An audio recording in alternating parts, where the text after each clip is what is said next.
kali ini akan membahas mengenai komunikasi intrapersonal dan interpersonal di lingkungan rumah sakit. Sebelumnya, setiap hari tentunya kita berkomunikasi, bukan hanya berkomunikasi dengan orang lain, tetapi juga berkomunikasi dengan diri kita sendiri. Tanpa disadari, dua jenis komunikasi, yaitu intrapersonal dan interpersonal, ini membentuk cara kita berpikir, merasa, dan juga bertindak. Komunikasi intrapersonal dan interpersonal itu saling berkaitan, yaitu cara kita memahami diri sendiri akan mempengaruhi cara kita berkomunikasi dengan orang lain. Jika kita mampu mengelola pikiran dan emosi, maka komunikasi dengan orang lain tentunya akan menjadi lebih baik dan efektif. Apalagi di lingkungan rumah sakit, kita akan banyak bertemu dengan orang lain, berkomunikasi dengan pasien, dengan keluarga pasien, dan juga sesama tenaga kesehatan. Assalamualaikum warahmatullahi wabarakatuh. Sebelumnya perkenalkan, saya Natia Ayu Wahberti dengan NIM 10828021. Kami di sini dari kelompok 6. Di video ini kami akan membahas tentang jenis komunikasi. Jenis komunikasi itu ada dua, yaitu jenis komunikasi intrapersonal dan juga jenis komunikasi interpersonal, beserta juga menjelaskan karakteristik dan juga contoh-contohnya. Dalam konteks rumah sakit, topik ini tuh sangat penting karena komunikasi sangat berpengaruh dalam pelayanan kesehatan. Di rumah sakit, komunikasi yang baik bisa membantu tenaga kesehatan menyampaikan informasi dengan jelas, membangun kepercayaan pasien, dan juga mencegah kesalahpahaman dan juga sebaliknya. Kalau komunikasinya kurang baik, bisa menimbulkan kebingungan, kecemasan, bahkan menghambat pelayanan kesehatan. Melalui video ini, kami akan menjelaskan pengertian komunikasi intrapersonal dan juga interpersonal, beserta perbedaannya, karakteristiknya, serta contoh penerapannya di rumah sakit. Harapannya, para penonton bisa memahami bahwa komunikasi yang efektif itu sangat penting untuk meningkatkan kualitas pelayanan kesehatan.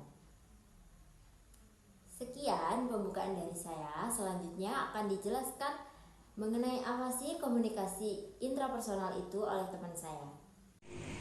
Perkenalkan, saya Tasya Wafia Kalda, NIM 10828028. Untuk materi kedua yaitu komunikasi intrapersonal. Komunikasi intrapersonal adalah komunikasi yang terjadi di dalam diri seseorang. Komunikasi ini melibatkan proses berpikir, menilai, mengingat, memahami, dan mempertimbangkan sesuatu sebelum seseorang bertindak atau berbicara. Dengan kata lain, komunikasi intrapersonal merupakan dialog batin yang terjadi di dalam pikiran individu. Dalam kehidupan sehari-hari, komunikasi intrapersonal sering terjadi ketika seseorang sedang merenung, mengambil keputusan, atau mengendalikan emosinya. Dalam konteks rumah sakit, komunikasi intrapersonal sangat penting karena tenaga kesehatan perlu berpikir secara tenang dan tepat sebelum berinteraksi dengan pasien maupun keluarga pasien. Contohnya, seorang perawat yang akan menjelaskan prosedur tindakan kepada pasien perlu memikirkan terlebih dahulu cara penyampaian yang jelas, sopan, dan menenangkan. Proses memikirkan bagaimana cara berbicara itulah yang termasuk komunikasi interpersonal. Jadi, komunikasi intrapersonal berperan penting dalam membentuk sikap, keputusan, dan cara seseorang berkomunikasi dengan orang lain. Selanjutnya akan dijelaskan mengenai komunikasi interpersonal. Perkenalkan, nama saya Muhammad Arif Sofyan, NIM 10828015, Prodi S1 Administrasi Rumah Sakit. Komunikasi interpersonal adalah komunikasi yang terjadi antara dua orang atau lebih dengan tujuan menyampaikan pesan dan memperoleh tanggapan atau umpan balik. Komunikasi ini dapat berlangsung secara langsung maupun melalui media, selama tetap terjadi pertukaran pesan antara pihak yang terlibat. Komunikasi interpersonal memiliki peran yang sangat besar dalam rumah sakit karena hampir seluruh pelayanan melibatkan interaksi antar manusia. Misalnya komunikasi antar dokter dengan pasien, perawat dengan pasien, petugas administrasi dengan keluarga pasien, maupun komunikasi antar petugas kesehatan dalam tim pelayanan. Komunikasi interpersonal yang baik harus dilakukan dengan jelas, sopan, empatik, dan mudah dipahami. Dalam lingkungan rumah sakit, komunikasi interpersonal yang efektif dapat membantu pasien merasa lebih tenang, memahami informasi medis dengan baik, dan meningkatkan kualitas pelayanan. Oleh karena itu, kemampuan komunikasi interpersonal merupakan salah satu keterampilan penting dalam organisasi rumah sakit. Berikutnya akan dijelaskan perbedaan antara komunikasi intrapersonal dan interpersonal. Perkenalkan, nama saya Novel Raditya Petrisadi, NIM 10828022 dari Prodi S1 Administrasi Rumah Sakit. Perbedaan komunikasi intrapersonal dan interpersonal. Komunikasi intrapersonal dan interpersonal sama-sama penting, tetapi keduanya memiliki perbedaan yang mendasar. Komunikasi intrapersonal terjadi di dalam diri sendiri, sedangkan komunikasi interpersonal terjadi antara seseorang dengan orang lain. Pada komunikasi intrapersonal, proses yang terjadi adalah lebih bersifat batiniah, seperti berpikir, menilai, mengingat, dan mempertimbangkan tindakan. Sementara itu, komunikasi interpersonal, proses yang terjadi adalah pertukaran pesan yang dapat dilihat dan juga dapat didengar secara langsung, seperti bertanya, berbicara, menjawab, dan memberikan tanggapan. Dalam konteks di rumah sakit, komunikasi intrapersonal membantu tenaga kesehatan dalam mengendalikan pikiran dan juga emosi sebelum bertindak. Sedangkan komunikasi interpersonal membantu tenaga kesehatan untuk menyampaikan informasi, membangun hubungan baik, dan memberikan pelayanan yang efektif kepada pasien. Jadi komunikasi intrapersonal dapat dikatakan sebagai proses dalam diri, sedangkan komunikasi interpersonal merupakan proses interaksi dengan orang lain. Selanjutnya untuk karakteristik dan juga contoh di rumah sakit disampaikan di slide video selanjutnya. Selanjutnya yaitu materi kelima, karakteristik dan contoh di rumah sakit. Komunikasi intrapersonal memiliki beberapa karakteristik, yaitu terjadi di dalam diri individu, melibatkan pikiran dan perasaan, bersifat pribadi, serta berperan dalam pengambilan keputusan dan pengendalian emosi.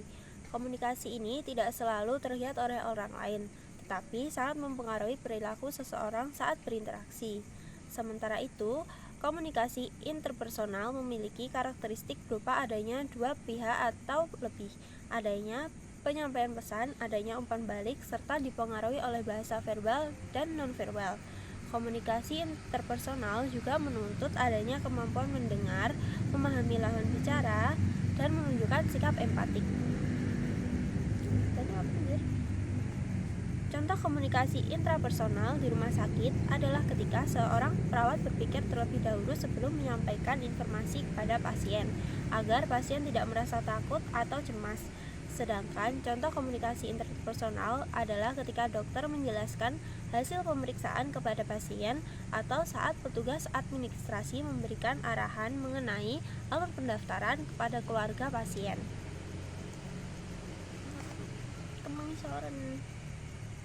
Dari contoh tersebut dapat dipahami bahwa kedua jenis komunikasi ini saling berkaitan. Komunikasi intrapersonal yang baik akan membantu seseorang melakukan komunikasi interpersonal yang lebih baik pula. Berikut ini adalah simulasi sederhana dalam konteks rumah sakit.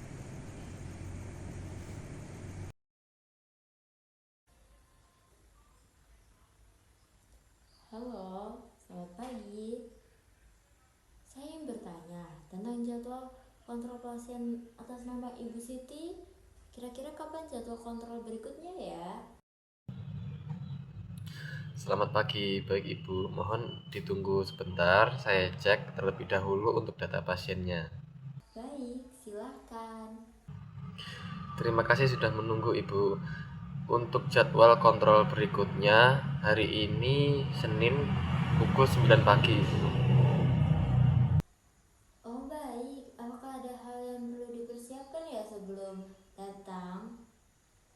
Baik Ibu, mohon untuk membawa kartu berobat, identitas pasien, dan datang sekitar 30 menit lebih awal untuk proses pendaftaran.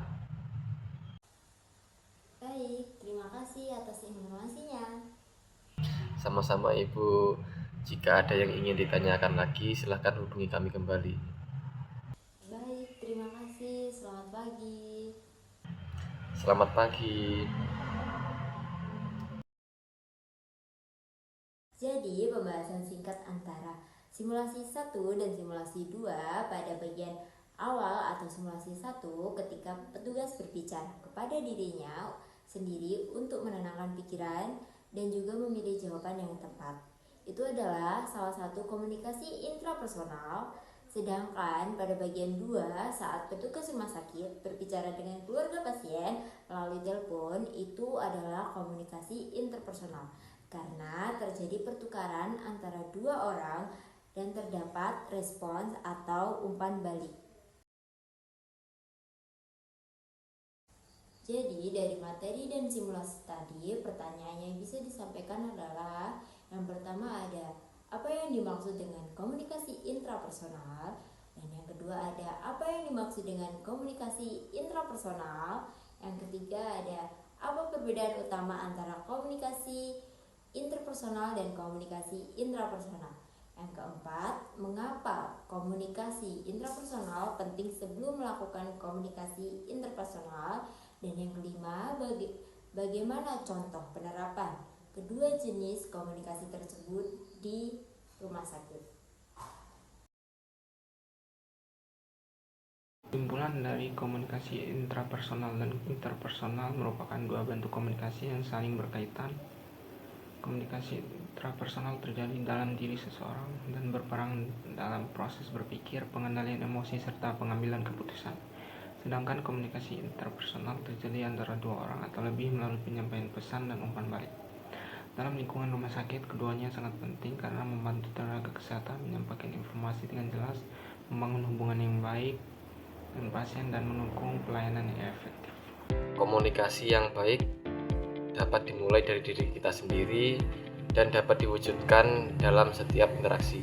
Bersama kita ciptakan pelayanan kesehatan yang lebih aman dan berkualitas. Sekian video dari kami kelompok 6. Terima kasih.